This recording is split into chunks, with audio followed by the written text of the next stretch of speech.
Assalamualaikum warahmatullahi wabarakatuh. Alhamdulillah, summa alhamdulillah alladhi bi ni'matihi tatimmus salihat.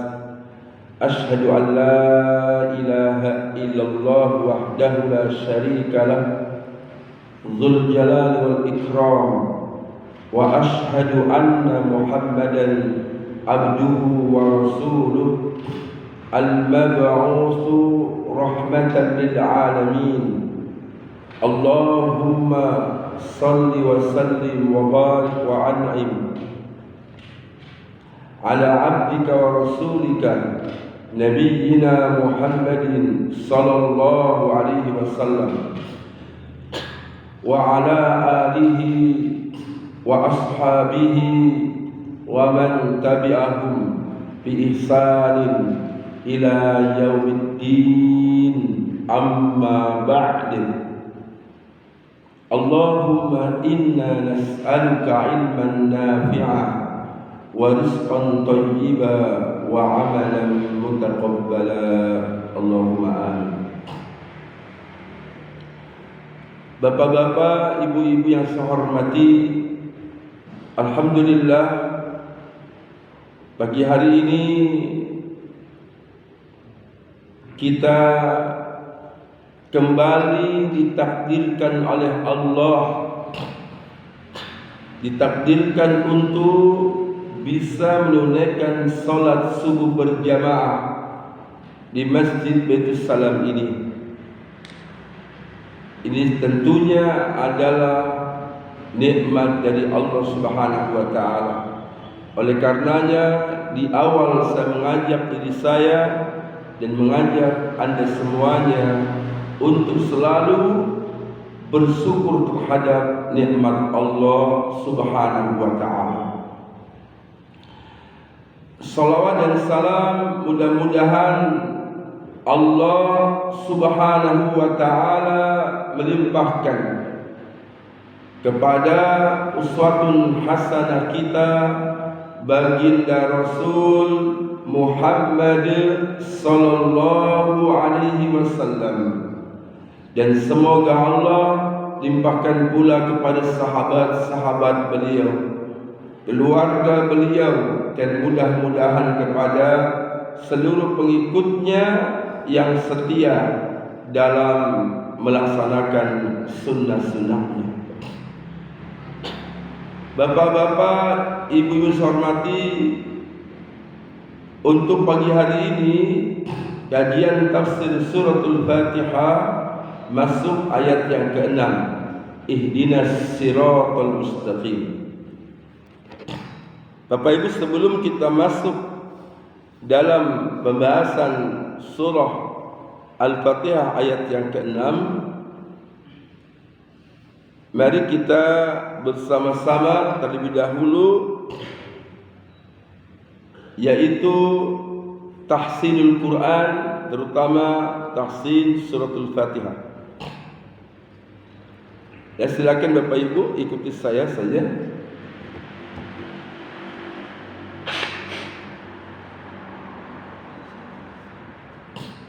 Ya, saya baca diikuti ya. A'udzu billahi minasy syaithanir rajim. A'udzu billahi minasy syaitanir rajim. Bismillahirrahmanirrahim.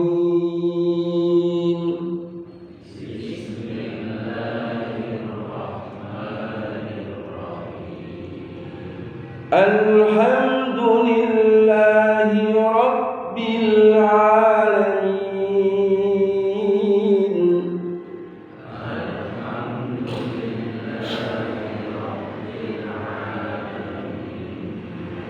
Ar-Rahmanir Rahim.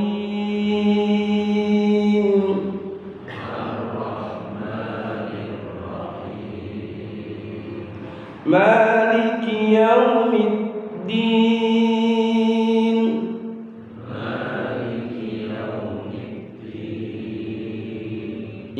iyyaka na'budu wa iyyaka nasta'in.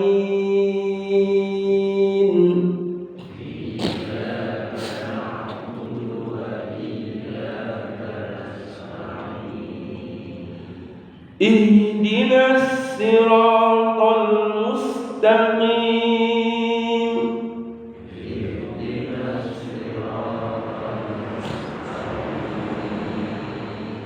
Siratal ladzina an'amta 'alaihim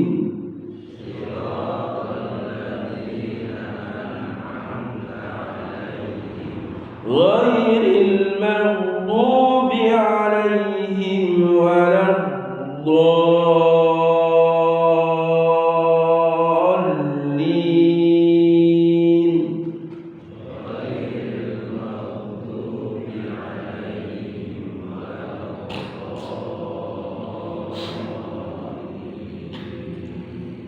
Amin.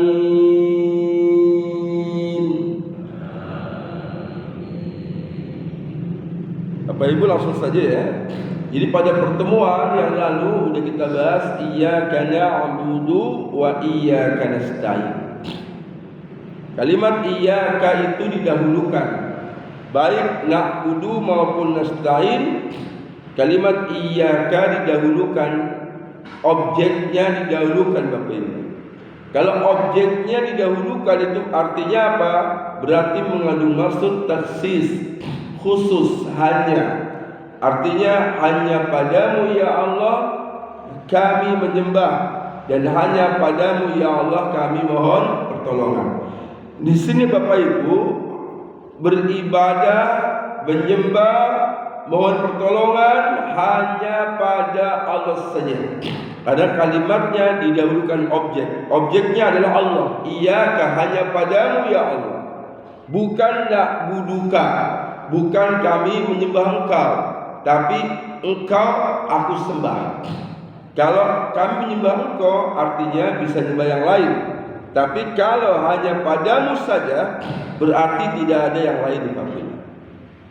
Kalau dalam bahasa kita kurang lebih begini Pak. Kurang lebih bilang gini, misalnya saya cinta padamu. Ucapan saya cinta padamu ini juga bisa saya ucapkan pada orang lain. Tapi kalau kalimatnya hanya padamu aku cinta, yang lain tidak, sehingga didahulukan kalimat objek. Bahkan di sini Bapak-bapak, urusan ibadah, urusan mohon pertolongan hanya pada Allah saja. Nah kemudian iyyaka na'budu wa iyyaka nasta'in, hanya padamu saja ya Allah kami menyembah, dan hanya padamu saja ya Allah kami mohon pertolongan. Pak, ternyata pertolongan yang paling baik adalah memohon kepada Allah agar ditolong keimanannya, ditolong ketaatannya, ditolong syukurnya pada Allah. Makanya di antara doa yang Rasul Muhammad ajarkan kepada Mu'adz bin Jabal sesudah salat adalah Allahumma a'inni ala dzikrika. Ya Allah, a'inni, tolong aku ya Allah, ala dzikrika, untuk selalu menyebut namamu, selalu berzikir, wa syukrika, dan selalu mensyukuri nikmatmu, wa husni ibadatik, dan selalu memperbaiki dalam masalah ibadah. Ini doa yang harus ajarkan kepada Mu'adz bin Jabal setelah sholat 5 waktu. Artinya apa? Permohonan pertolongan yang paling bagus sebelum yang lain adalah a'inni ala dzikrika wa syukrika wa husni ibadatik. Iyyaka na'budu wa iyyaka nasta'in, hanya padamu ya Allah kami menyembah, dan hanya padamu kami mohon pertolongan. Untuk bisa ibadah dengan baik, mohon pertolongan pada Allah. Kita manusia apa? Kita lemah. Kita manusia apa? Kita lemah. Maka untuk menjaga iman kita, menjaga ketaatan kita, menjaga ibadah kita agar istiqomah, gak pernah lepas daripada bantuan Allah Subhanahu wa taala. Oleh karenanya, iyyaka na'budu wa iyyaka nasta'in. Maka nasta'in di sini adalah memohon a'inni ala dzikrika wa syukrika wa husni ibadat. Kalau Rasul saja mohon pertolongan pada Allah dalam hal 3: zikrullah, syukur kepada Allah, kemudian memperbaiki ibadah. Itu Rasul. Mestinya kita yang bukan Rasul terus menerus minta pada Allah agar Allah tolong diri kita untuk selalu menjaga ibadahnya, menjaga syukurnya dan zikirnya. Maka di ayat ke-6 yang kita bahas hari ini, maka Allah mengatakan ihdinas siratal mustaqim. Wa hadha du'a a'dhamud du'a.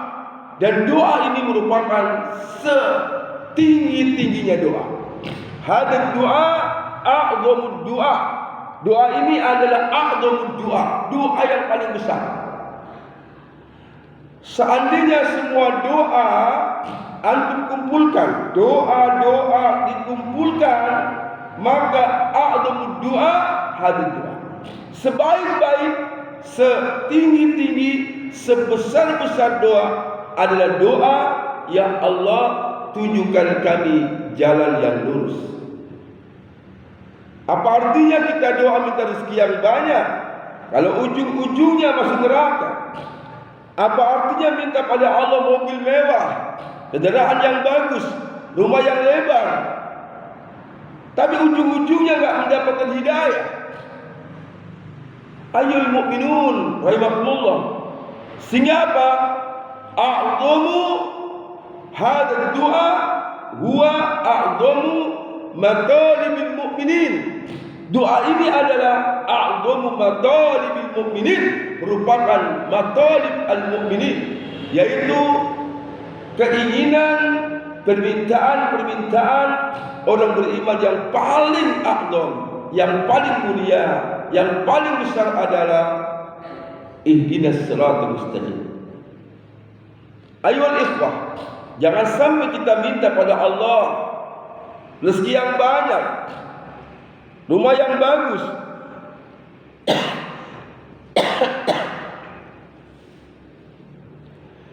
jabatan yang tinggi, tapi dia tidak minta hidayah.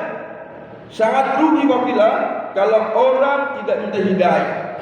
Dia hanya minta, ya Allah berikan kami rezeki yang banyak, ya Allah berikan kami mobil mewah, ya Allah berikan kami jabatan yang tinggi, ya Allah berikan kami kebun-kebun. Tapi apa artinya semua doa kalau dia tidak minta hidayah? Maka saya ulang lagi, hadza doa huwa a'dhamud doa. Doa ini adalah doa yang paling agung.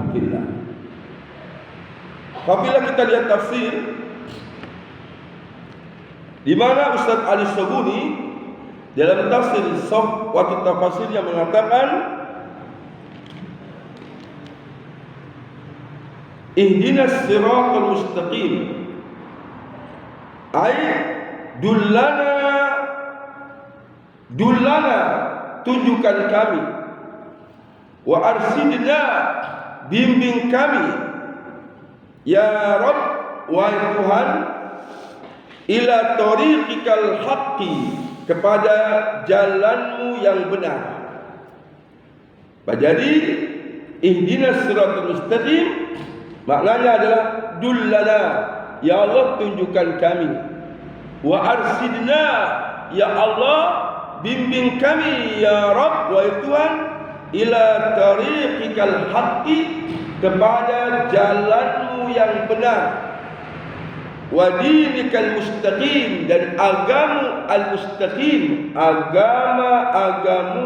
agamamu ya Allah al-mustaqim yang lurus, wasabbitna 'alal Islam dan kokohkan kami, teguhkan kami, kuatkan kami alal Islam, untuk selalu berada dalam Islam.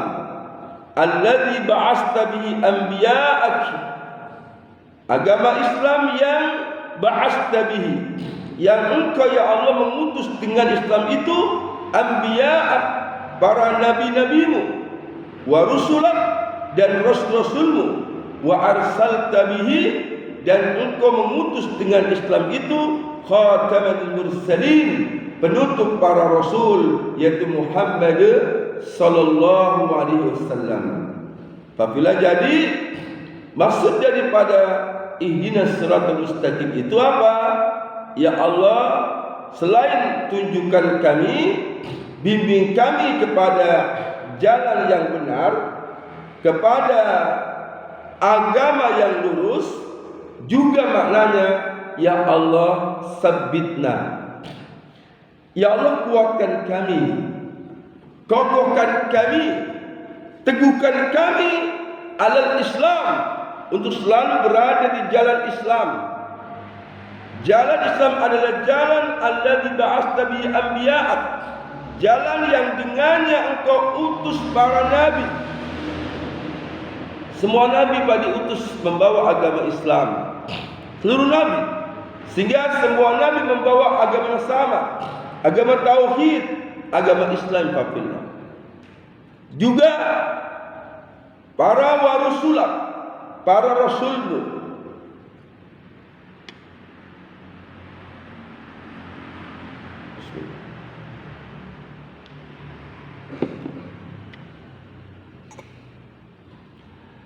wa khatamal mursalin, juga yang telah engkau utus, wa arsalta bihi khatamal mursalin, telah engkau utus dengan Islam itu adalah penutup, pemungkas para nabi, yaitu Nabi Muhammad sallallahu alaihi wasallam. Jadi makna ihdinas siratal mustaqim adalah agar kita selalu berada di atas jalan Islam. Ustaz Al-Sabuni apabila menjelaskan as-siratal mustaqim secara bahasa adalah dia mengatakan al-mustaqim alladzi la iwaja fihi wa la inhiraf. Kata Ustaz Al-Sabuni, al-mustaqim secara bahasa artinya jalan yang alladzi, yang la iwaja, yang tidak bengkok, fihi di dalamnya, wala inhiraf, juga tidak menyimpang, wa huwal Islam, yaitu jalan Islam. Jadi maksud dari ihdinas siratal mustaqim ini jalan yang ada di dunia ini, yaitu jalannya para nabi, jalannya para rasul, jalannya Rasul Muhammad sallallahu alaihi wasallam. Dan kita mohon ditunjukkan, mohon untuk dibimbing serta dikuatkan di dalam menempuh jalan yang benar ini, yaitu jalan Islam. Ya, ini bukan tafsiran tentang sirat mustaqim yang ada di akhirat nanti, Pak. Bab tentang as-siratul mustaqim, setiap orang akan melewati jalan as-sirat, nanti ada pembahasan yang lain, Pak. Ini maknanya adalah jalan yang hari ini sedang kita lewati, hari ini sedang kita berada di atasnya, jalan kebenaran, jalan Islam. Kemudian Ustaz Al-Sabuni mengatakan lagi di sini, wa ja'alna mimman salaka tariqal muqarrabin. Wa ja'alna, ya Allah, jadikan kami mimman salaka, termasuk orang-orang yang salaka, yang menempuh, yang berjalan tariqal muqarrabin, yaitu yang menempuh jalannya al-muqarrabin, orang-orang yang dekat dengan Allah. Apabila jadi sudah jelas sekali ya, bahwa makna as-siratal mustaqim adalah jalan yang lurus, jalan yang tidak bengkok, jalan yang tidak menyimpang, yaitu jalan Islam. Kemudian sebelum masuk pada ayat yang ke-7, hidayah, apabila hidayah itu ada dua. Ihdina, ya Allah tunjukkan kami, ya Allah berikan kami hidayah. Apabila hidayah dalam Islam ada dua. Yang pertama disebut dengan hidayatul irsyad. Yang kedua hidayatul taufiq. Kalau hidayatul irsyad, Pak, itu hidayah, irsyad itu apa? Ditunjukin, irsyad, dibimbing, ditunjukin. Dan itu apabila hidayah irsyad ini semua orang bisa. Para nabi, para rasul, para ulama bisa memberikan hidayah irsyad. Tapi untuk hidayah taufik hanya milik Allah. Gak ada seorang pun yang bisa memberikan hidayah taufik, hatta walaupun itu Nabi Muhammad sallallahu alaihi wasallam. Rasul Muhammad tidak bisa memberikan hidayah. Sehingga kalau bapak-bapak baca sholawat ada kalimat Hadi Muhammad, Rasul Muhammad yang memberikan hidayah, itu adalah hidayatul irsyad, bukan hidayatul taufik. Sebab kalau hidayah taufik itu hak Allah. Bapak masih ingat bagaimana perjuangan Rasul Muhammad mengislamkan paman beliau Abu Thalib. Dan Rasul Muhammad pantas untuk bekerja keras, berusaha sekuat tenaga mengislamkan Abu Thalib, pantas, karena Abu Thalib jasanya luar biasa. Membela Nabi luar biasa pembelaannya. Ngapunten. Boleh jadi pembelaan kita gak ada apa-apanya dibanding dengan pembelaan Abu Thalib kepada Rasulullah. Bismillah.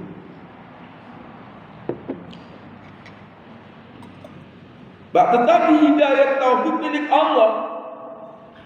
Sehingga betapapun Nabi Muhammad mengatakan pada Abu Thalib, ya ammi, wahai pamanku, qul, katakan, la ilaha illallah, kalimatan uhaju biha illallah.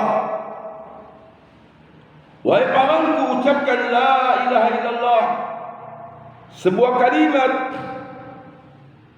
yang akan aku jadikan hujjah.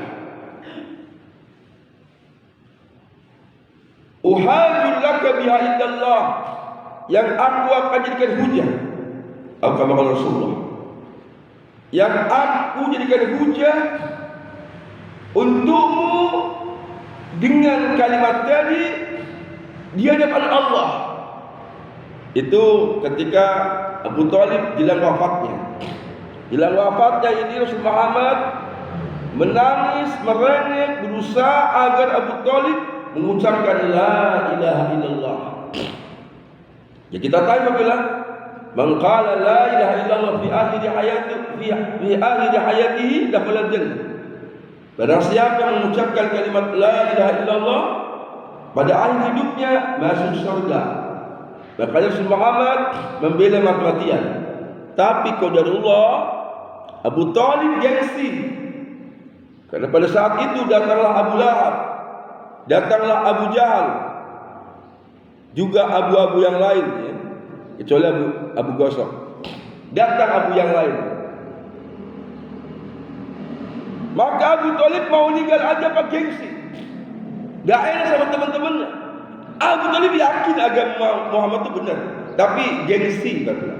Jadi ingat, ada orang yang tidak berislam karena gengsi. Nanti ada orang-orang yang tidak bisa melaksanakan Islam karena gengsi. Misalnya acara standing party, ya kan? Undangan pernikahan di sebuah gedung, nggak ada kursi. Kalaupun ada, kursinya sedikit. Dan antum tahu pak, standing party itu memang standing itu stand itu berdiri. Party rame-rame, memang acaranya ya standing party. Maka orang tertentu pak justru malu kalau duduk. Merasa kalau duduk berarti dia nggak paham acara standing party. Maka dia bangga dengan berdirinya. Boleh jadi ada orang yang dia bangga dengan berdirinya, dia malu dengan duduk.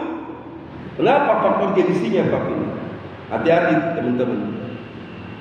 Ini orang-orang yang susah mendapat hidayah, di antaranya orang yang gengsi. Abu Thalib mau meninggal dunia saja gengsi coba. Maka apa? Dia bertahan untuk tidak mengucapkan kalimat la ilaha illallah. Biasanya pengapunten ya, apunten ya. Yang pejabat jangan tersinggung. Biasanya yang gengsi itu pejabat. Karena pejabat ngerti itu acara saling party. Kursinya ada sedikit, tapi dia pilih untuk berdiri. Karena kalau duduk dia merasa, saya nggak tahu acara ini ya. Seolah-olah saya nggak tahu acara ini. Padahal teman-teman yang betul itu yang duduk. Ya, karena Rasul mengatakan, la yasrabanna ahadukum qa'ima. Janganlah kalian minum dengan berdiri. Janganlah makan dengan berdiri. Tapi aneh, acara berdiri makan-makan menjadi acara yang menjadi sebuah aturan baru. Teman-teman, jangan sampai antum gengsi kemudian antum tidak mendapatkan hidayah, sehingga tidak duduk hanya karena antum gengsi, teman-teman. Maka dengan teman-teman pakai garpu, ada daging, ada steak, macam-macam. Ya kan? Antum sudah tahu tuh jangan dengan tangan kiri. Tapi saat bareng dengan teman-teman pejabat, dia malu kalau dengan tangan kanan. Maka dia seperti umumnya orang makan. Ini tangan kiri nggak boleh. Kata Rasulullah, la takul bisimali. Jangan makan dengan tangan kiri. Kenapa? Fa inna syaitana yakul bisimali. Ada setan makan dengan tangan kiri. Tapi kadang-kadang dia makan dengan tangan kiri karena gengsi kalau dengan tangan kanan. Sehingga apa? Kalau kumpul dengan pejabat, dengan tangan kiri dia makan. Kalau kumpul dengan teman-teman yang sama-sama ngaji, baru pakai tangan. Kalau orang yang benar Pak, tidak pengaruh. Kumpul dengan pejabat, tetap dia pakai tangan kanan. Kenapa? Karena izzah itu ada pada Islam. Izzah, kemuliaan, prestis itu ada pada Islam, bukan pada selain Islam Pak. Sehingga kita belajar, jangan sampai kita seperti Abu Thalib, bahkan sampai meninggal pun dia pilih untuk mempertahankan agamanya Pak. Maka pada saat pamannya meninggal dunia tanpa mengucapkan kalimat la ilaha illallah, Rasul Muhammad menangis. Kemudian Allah menegur Rasul Muhammad. Di antara tegurannya, Allah turunkan Quran surah Al-Qasas ayat 56. Juga ada surah yang lain Pak, yang saya ingat yang Al-Qasasnya saja. Al-Qasas, bapak-bapak bisa lihat ya, ayat 56. Surah ke-28 ayat 56, bahwasanya Rasul Muhammad gak bisa memberikan hidayah walaupun orang itu orang yang sangat-sangat dicintainya. Allah turunkan ayat ini, a'udzu billahi minasy syaithanir rajim, innaka la tahdi. Innaka, sesungguhnya engkau ya Muhammad, la tahdi, engkau tidak bisa memberikan hidayah. Ini maksudnya Bapak, hidayatul tauhid. Ya Muhammad, engkau tidak bisa memberikan hidayah man ahbabta, walaupun orang itu adalah orang yang kau cintai. Pamanmu sendiri kau sangat cinta, ada dia bela kamu, kau pun bela dia. Tapi kata Allah, engkau tidak bisa memberikan hidayah kepada orang yang kau cintai sekalipun. Walakinnallah, tetapi hanya Allah, yahdi, yang bisa memberikan hidayah, mayyasha, kepada orang-orang yang dikehendaki. Wa huwa a'lamu bil muhtadin, dan dialah Allah a'lamu, zat ingkang luwih ngerti. A'lamu, Allah yang lebih tahu, bil muhtadin, terhadap orang-orang yang pantas mendapatkan hidayah. Bilal bin Rabah, seorang yang hitam, udah hitam pendek lagi, udah pendek kribo lagi, apalagi. Tapi Bilal berhak mendapatkan hidayah. Bahkan di awal-awal Islam pun Bilal sudah masuk Islam. Anda masih ingat bagaimana Islamnya Bilal? Sampai-sampai dia mendapatkan yaitu siksaan yang sangat dahsyat. Bagaimana Bilal bin Rabah di bawah terik panas matahari dengan dada terlentang, kemudian diletakkan di tanah yang panas sekali, batunya kemudian perutnya ditindas dengan batu, kemudian Bilal dipecut, suruh mengatakan Tuhannya berhala. Tapi Bilal mengatakan, siapa Tuhanmu? Ya Bilal mengatakan ahadu, Tuhan saya satu, Tuhan saya satu. Kekuatan satunya Bilal luar biasa. Sampai-sampai Bilal bin Rabah itu ditarik kuda. Bayangkan pas sakitnya ditarik kuda. Tapi Bilal tetap mengucapkan ahad luar biasa. Dalam riwayat sampai Al-Gojo yang memecut Bilal itu sampai kelelahan, Pak, sampai capek. Yang dipukul tetap kuat, konsisten bilang ahad, tapi yang mukul capek sendiri, Pak. Kekuatan tauhid, kekuatan hidayah yang luar biasa. Bilal, ngapunten bukan merendahkan Bilal. Kita hanya bicara orang biasa saja dapat hidayah. Abu Thalib kalangan bangsawan, kalangan pejabat, ternyata nggak dapat hidayah. Jadi memang Allah itu, Pak, lebih ngerti mana yang layak dan mana yang tidak. Maka betapa Rasul Muhammad kemudian memberikan hidayah kepada pamannya nggak bisa. Ya, Pak, saya ulang lagi ya. Hidayah taufik itu hak milik Allah saja. Sehingga kalau kita punya anak, punya istri, punya binaan, kita hanya bisa mendoakan. Ya Allah, mudah-mudahan anak-anakku ya Allah kau sadarkan ya Allah. Anak-anakku ya Allah bangun tidur yang dicari HP. Mau tidur pegangnya HP. Anak-anak kami ya Allah jarang ngaji ya Allah. Mohon padamu berikan hidayah pada anak-anakku ya Allah. Hanya bisa doa, sama bisa mengarahkan. Tapi kemudian mendapatkan hidayah taufik itu milik Allah. Tak paham ya Pak ya? Jadi hidayah dibagi dua. Yang pertama hidayah taufik tadi sudah kita bahas. Yang kedua hidayatul irsyad. Kalau hidayatul irsyad, Pak, itu bahasa lainnya hidayatul ilmi. Hidayah di mana seorang guru, seorang ustaz, seorang mubalik, seorang nabi, siapapun mereka itu berikan arahan, petunjuk. Contoh, Pak, bahasa gampangnya gini, Pak. Misalnya, bismillah.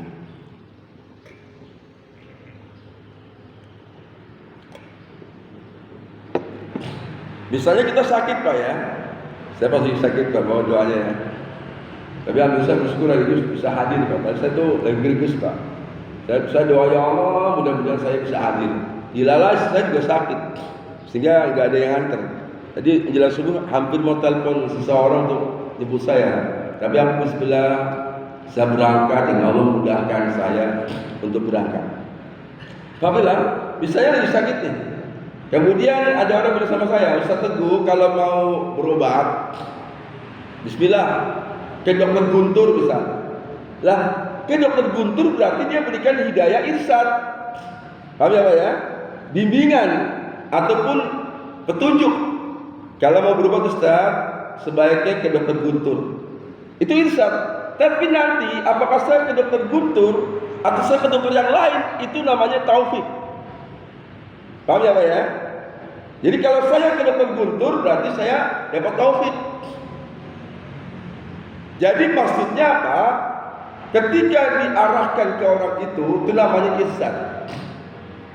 Ulama ustaz hanya berikan irsyad. Bapak-bapak di surga ingin. Caranya begini, banyakin infak, banyakin amal soleh, sholat 5 waktu, jangan putus. Itu hidayah irsyad. Tapi soal nanti bapak sholat atau tidak, itu haknya Allah Pak. Itu hidayah dari Allah. Cuman kalau ingin hidayah, ya berusaha ngaji, ikut taklim. Yang ikut taklim aja belum tentu dapat hidayah, apalagi yang tidak mau ngaji. Sehingga jangan berkata suruh sholat, jawabannya apa? Ntar kalau dapat hidayah, ya Allah. Ya Pak sholat, nanti kalau dapat hidayah sama sholat Ustaz. Selalu bilangnya kalau dapat hidayah. Justru ingin dapat hidayah Islam dulu. Ikut taklim dulu, ngaji dulu, ya. Doa terus-terusan ihdinas siratal mustaqim. Pak, jadi saya ulang lagi, hidayah Islam itu adalah arahan. Dan itu adalah semua orang itu bisa memberikan hidayah Islam. Orang tua bisa memberikan hidayah Islam pada anaknya. Nah, kamu kalau ingin sukses begini-begini, nah itu namanya hidayah Islam.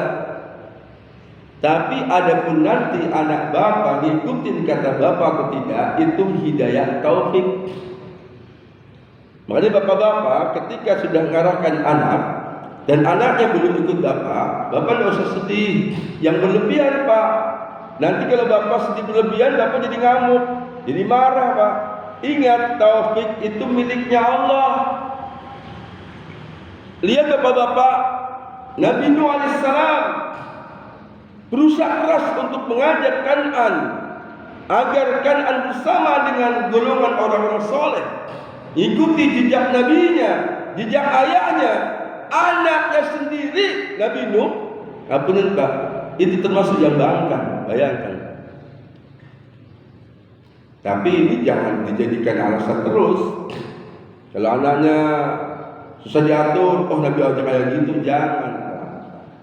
Kita lihat bagaimana cara Nabi Nuh mengajak anaknya itu terus-terusan.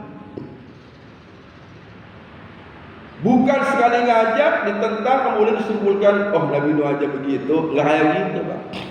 Kita kalau udah ngajak terus-terusan dan anak kita belum mau bakti, antum nggak usah pusing banget. Itu maksud saya begitu Pak. Ada antum kalau pusing salah, nanti antum ngamuk sendiri. Dulu anak sholat malam belum mau, karena antum setiap malam sholat malam, anak belum mau, lama-kelamaan antum stres. Gak usah stres Pak, ngajak aja, nah sholat malam masih ledetan. Antum doakan saja, ya Allah, hamba mohon padamu ya Allah, suatu saat nanti anakku ikut jejaknya aku ya Allah setiap malam tahajud. Gitu aja Pak. Nanti malam bangun lagi, nah jangan lupa ya tahajud, ya bi tidur lagi. Antum gak usah pusing. Kadang-kadang ada orang tua stres sendiri. Kenapa? Karena anaknya diajak belum mau. Antum tahu, antum tidak punya hak hidayah taufik. Antum hanya punya hidayah ihsan. Nih Bapak pesan mati, tetap mengajak, tapi jangan sampai kita jadi stres gara-gara anak kita belum mau ya Pak ya. Justru dengan tenang, doa yang tenang bisa. Pak, hidayah ihsan itu contohnya Qur'annya apa Pak? Quran surah Asy-Syura ayat 52.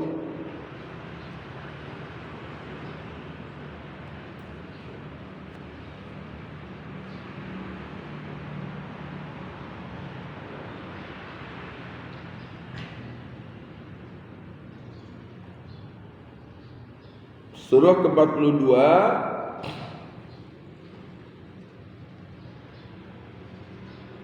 ayat yang ke-52.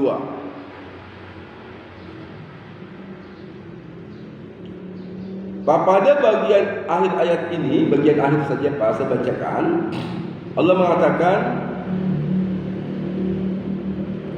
wa innaka latahdi ila siratin mustaqim.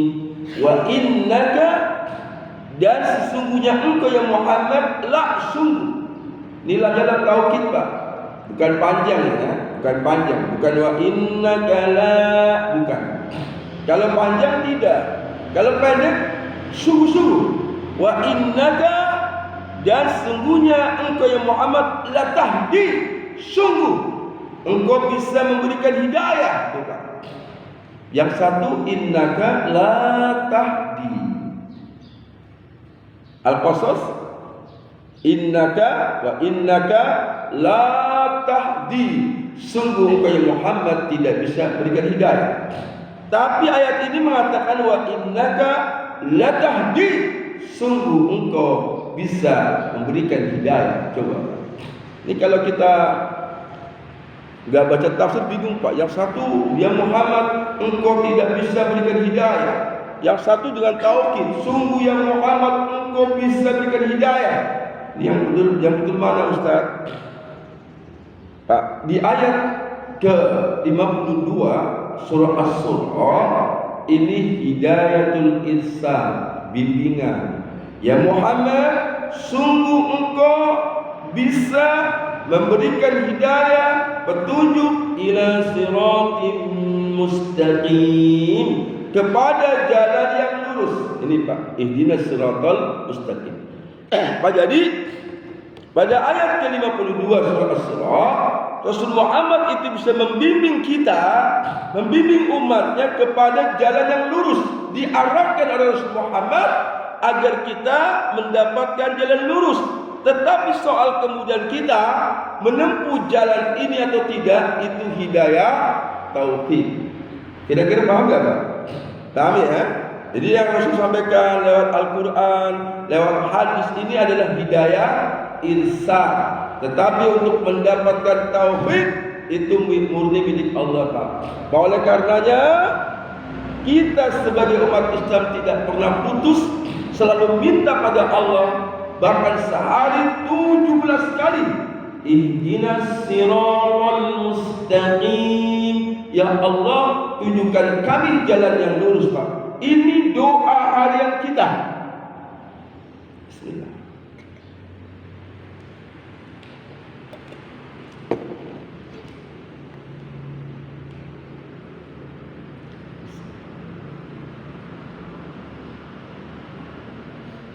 Dan Pak lihat ini dulu. Terbit matahari lebih 31. InsyaAllah 41 selesai. Pasal mati. Pak, jadi di sini sangat jelas sekali bahwasanya hidayatul irsyad di sini milik semua orang. Tetapi hidayah irsyad hanya milik Allah. Sehari Bapak-bapak, sehari semalam kita itu berdoa ihdinas siratal mustaqim itu 17 kali, itu minimal. Belum dengan salat sunnahnya, belum dengan qiyamul lailnya, belum dengan salat sunnah lain. 17 kali ini pangapunten. Ketika Anda mengucapkan ihdinas siratal mustaqim, usahakan ini Anda mengucapkan dengan rasa. Benar-benar kita minta. Jangan sampai mulutnya mengucapkan ihdinas siratal mustaqim, ternyata perbuatan kita melenceng dari jalan itu. Ingat tadi tafsirnya apa? Tafsirnya adalah ya Allah, dullana, tunjukkan kami, wa arsidna, bimbing kami ya Rabb, wahai Tuhan, ila tariqikal haqqi, kepada jalanmu yang benar, wa dinikal mustaqim, dan agamamu yang lurus, wasabbitna 'alal Islam, dan kokohkan kami pada agama Islam yang telah kau utus para nabi dengannya. Maka bapak-bapak di sini mestinya orang yang mengucapkan hadis doa ini Pak, itu dipraktikkan dalam amal sehari-hari. Contoh misalnya seorang yang jualan. Ini kan Ali bin Ajaib Pak. Ali bin Ajaib itu waktu sholat, ihdinas siratal mustaqim, ya Allah tunjukkan kami jalan yang lurus, jalan yang tidak bengkok, jalan yang tidak menyimpang, yaitu jalan Islam. Saat dagang bapak-bapak, padahal setiap hari dia doa, bahkan duha pun jalan, tapi saat jualan dia masih mengurangi timbangan. Ini bagaimana Pak? Padahal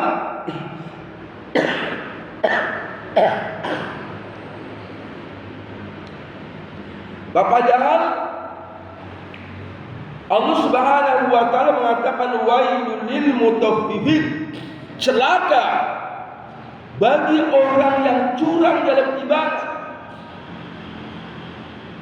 Yang curang dalam timbangan nggak cuma yang jual, Pak, yang beli juga curang. Alladzina idza talu 'alan nasi yastawfun. Siapa yang curang? Yang pertama adalah orang-orang yang apabila menerima takaran dari orang lain, berarti yang beli, Pak. Dia terima takaran, yastawfun, yang genepi sendiri, Pak. Tuh, hati-hati para ibu ya. Kalau beli sayuran, kentang misalnya, kalau udah ditimbang, tolong enggak usah ngambil sendiri. Seringnya gitu, Pak, ngambil sendiri. Belum, rasanya kurang mantep, Pak, kalau enggak naruh sendiri. Itu termasuk diancam neraka wel, Bapak Ibu. Hati-hati, Pak. Yang sering begitu ibu-ibu apa bapak-bapak ya. Kalau beli seringnya ngambil sendiri. Terus kalau ngambil itu bangga banget Pak kalau diiyakan. Padahal bapak nggak tahu tuh Pak apa dia sudah ngurangi duluan Pak timbangannya Pak. Udah ngurangi duluan, kok saya tahu ya Pak, saya dulu pernah jualan Pak. Seumur-umur Pak saya pernah jualan sayuran, tapi hanya sekali Pak kapok. Sekali jualan sayuran, waktu saya masih ngontrak di Saikulun Pak, berangkat sebelum subuh sama istri, naik sepeda, bawa timbangan, sholatnya di masjid pasar. Di sana udah disiapin sayuran Pak. Begitu saya tanya berapa, saya jual berapa, saya ikuti Pak. Ternyata saya nggak bisa main kayak mereka.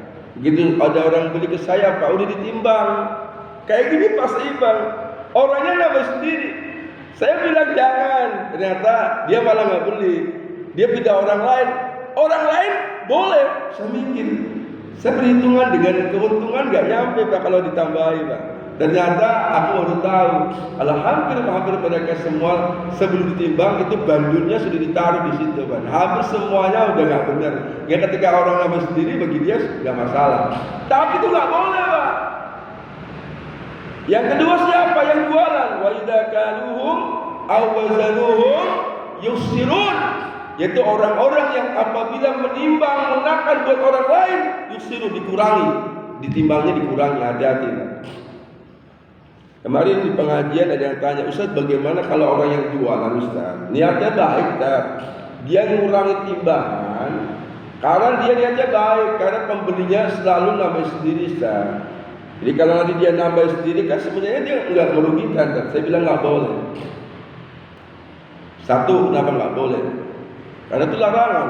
Yang kedua, bagaimana kalau nanti ada yang beli, orangnya udah tahu ayat ini, yang beli enggak nambah sendiri, apakah kemudian ibu akan mengatakan, Bu tolong Bu nambah sendiri kan? Ya, Bu jadi tolong Bapak Ibu jangan pakai haram dengan cara haram. Jangan sampai orang sholatnya rajin bahkan duha, karena ngerti kalau duha tuh kursinya lancar. Kemudian di duhanya jalan, tapi dagangnya mengurangi timbangan. Hati-hati Pak.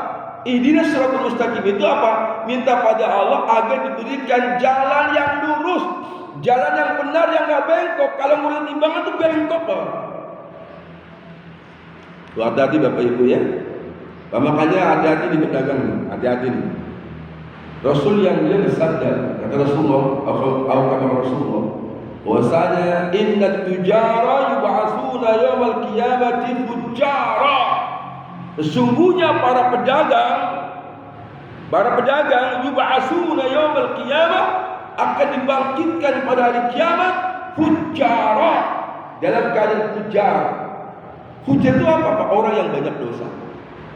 Illa man ittaqa, kecuali ya, pedagang yang bertakwa.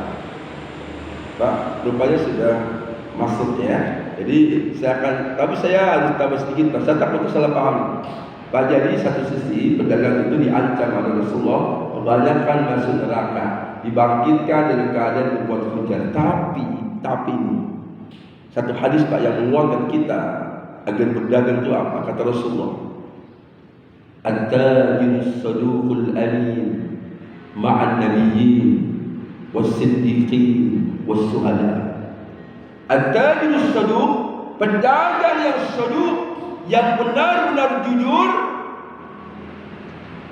al-amin, yang terpercaya, yang amanah, ma'an nabiyyin, dia akan tinggal bersama para nabi, subhanallah, was-siddiqin, tinggal bersama orang-orang siddiqin, wasyuhada, yang akan tinggal bersama para syuhada. Enggak ada solihinnya, Pak.